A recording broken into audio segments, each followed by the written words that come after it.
कहा जाता है कि भूख जो होती है, पेट की आग जो होती है, वह शिष्टाचार को पराजित कर देती है। भूख हर दर्शन का घूंघट उखाड़ देती है। ज्ञान, ध्यान, गुण हमारे में बहुत चाहे जितने भरे हों, लेकिन जब भूख लगती है तो ये गुण धरे के धरे रह जाते हैं।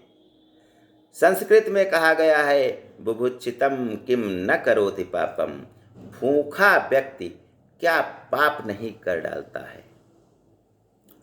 तो आइए हम देखते हैं कि यह भूख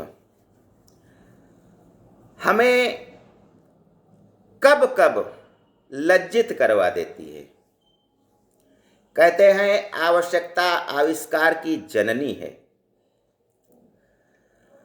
तो जब हम थोड़ा पीछे जाते हैं समय में, तो एक समय वह था जब शादी ब्याह या किसी भी कार्यक्रम में हम जमीन पर लोगों को बिठा करके पत्तल में खाना खिलाते थे।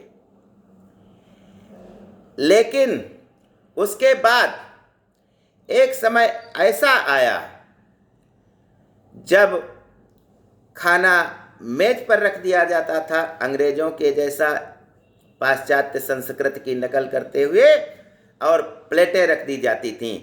जिसको ज़रूरत हो जितना वह अपने आप निकाल करके खा लेता था।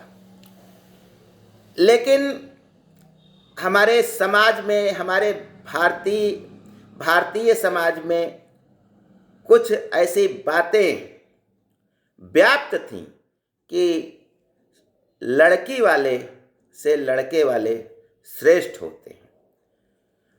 तो पहले कुछ अभाव भी होता था। भोजन वगैरह की इतनी अच्छी व्यवस्था आज के जैसी नहीं होती थी। हर आदमी प्रायः गरीब होता था। तो ऐसे में वे सोचते थे कि यदि लड़की की शादी है तो सबसे पहले बारात खा ले, उसके बाद में हमारे रिश्तेदार, हमारे मेहमान खाएंगे। वह दौर था एक। तो नया नया ये सिस्टम खड़े होकर खाने वाला, अपने आप लेने वाला प्रारंभ हुआ था। तो ये बात है 1996 की। हंसमुख भाई की पुत्री राही का विवाह था। उस विवाह में बहुत से घर वाले मेहमान आए थे, संबंधी आए थे। तो एक बुजुर्ग चाचा थे, लड़की के पिताजी जो थे उनके बुजुर्ग चाचा थे, उनको शुगर की बीमारी थी। तो वे घर से कह के आए थे कि थोड़ा वहीं खा लेंगे और लौट आएंगे 11-12 बजे तक। लेकिन बारात आने में विलंब था। बाहर से बारात आ रही थी, बहुत विलंब हो गया। हर आदमी भूखा हो गया था। जो घर से निकले थे कि 12 बजे तक आ जाएंगे, वापस आ जाएंगे, और 1:20 का समय हो गया था, फिर भी बारात अभी रास्ते में ही थी। और लड़की वाले की ये हिम्मत नहीं थी कि बारात के आने के पहले कोई खाने को हाथ लगा सके। बहुत से लोग निमंत्रण करके जा चुके थे। लेकिन ऐसी जब बातें होती हैं तो बाद में वो सिर्फ संबंधी मिलते हैं तो लज्जित होना पड़ता है कि इनको हम खाना ही नहीं खिला सके, केवल बारात के आने की बात सुन करके। हंसमुख भाई को चक्कर, उनके जो बुजुर्ग चाचा थे उनको चक्कर आने लगे। तब उन्होंने सोचा कि खाना चखने के बहाने से ही भोजन कर लिया जाए। तो वे कहने लगे, भाई कैसा बना है, लाओ हम थोड़ा चख के देखें।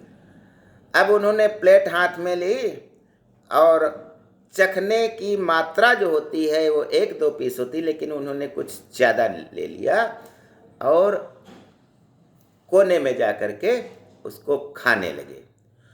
उनको खाते देख करके जो भी रिश्तेदार थे बारात आने की बात भूल गए और इतने भूखे थे कि सब खाने पर टूट पड़े। खाना उनका जो है खाए सब। इतने में बारात आ गई। बाराती लोगों ने जब यह देखा कि हमारे आने से पहले ही लोग खाना खा चुके हैं तो वे नाराज हो गए। कहा सुनी होने लगी, लड़ाई झगड़ा होने लगा।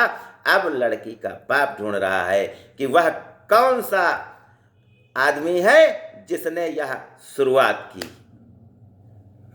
चाचा जी कोने में खड़े हुए लज्जित हो रहे थे। हम तो इसके कारण जब तरह तरह से समस्याएं पैदा होने लगी तो कहते हैं कि आवश्यकता आविष्कार की जननी है। लोगों ने इसको समझा कि इससे तो हमारी रिश्तेदारियां सभी खराब हो रही हैं, तो अब ये व्यवस्था होने लगी है कि 9-10 बजे खाना प्रारंभ करा दिया जाता है। लोग आते हैं, खाते, निमंत्रण करके चले जाते हैं और बारात जब आती है तो उसके लिए अलग से अच्छी व्यवस्था कर दी जाती है। अब ऐसा चलता है। लेकिन पहले क्या स्थितियां बनती थीं, कैसी बातें होती थीं, लोग खाना कैसे झपटते थे, इसका एक विहंगम दृश्य मैं आपसे साझा करना चाहता हूं। पहली बार जाना हुआ बारात में, पहली बार जाना हुआ बारात में बीबी बच्चे के साथ में ऊपर से हंसते थे, अंदर से रूखे थे। क्या बताएं, सवेरे से ही भूखे थे। खाने का निमंत्रण ज्यों ही आया हाल में भगदड़ सी मच गई पांडाल में। बर्तन खनकने लगे। जिसने झपट पाया उसने झपट लिया, बाकी सब तरसने लगे। पहला हाथ में प्लेट लिए इधर उधर चक्कर लगा रहा था। खाना लेना तो दूर, उसे देख भी नहीं पा रहा था। दूसरा अपनी प्लेट में चावल की तस्तरी झाड़ रहा था, उससे ज्यादा अपना कुर्ता फाड़ रहा था। तीसरी एक महिला थी जो ताड़ की तरह तनी थी। उनकी आधी साड़ी पनीर की सब्जी में सनी थी। वे बेचारी बार बार उसे धो रही थी। पड़ोसन की पहन के आई थी, इसलिए रो रही थी। चौथा बेचारा गरीब था, लाचार था, इसलिए कपड़े उतार कर पहले से ही तैयार था। पांचवा अकेले ही सारे धक्के झेल रहा था। भीड़ में घुसने से पहले डंड पेल रहा था। छठा कल्पना में खाना खा रहा था। खाते दूसरों को देख रहा था, मुंह अपना चला रहा था। सातवें का तो मालिक ही रब था। प्लेट हाथ में थी लेकिन खाना गायब था। आठवां खाना पा गया था क्योंकि वह पुलिस का जवान था। बीबी बच्चे से ज्यादा खाने पर ध्यान था। नौवां बेचारा पड़ोसी था, इसलिए तेजी दिखा रहा था। प्लेटें भर भर करके बच्चों के हाथ अपने घर पहुंचा रहा था। देखकर वहां की हालत हमने पत्नी से कहा, चलो लौट चले सही सलामत।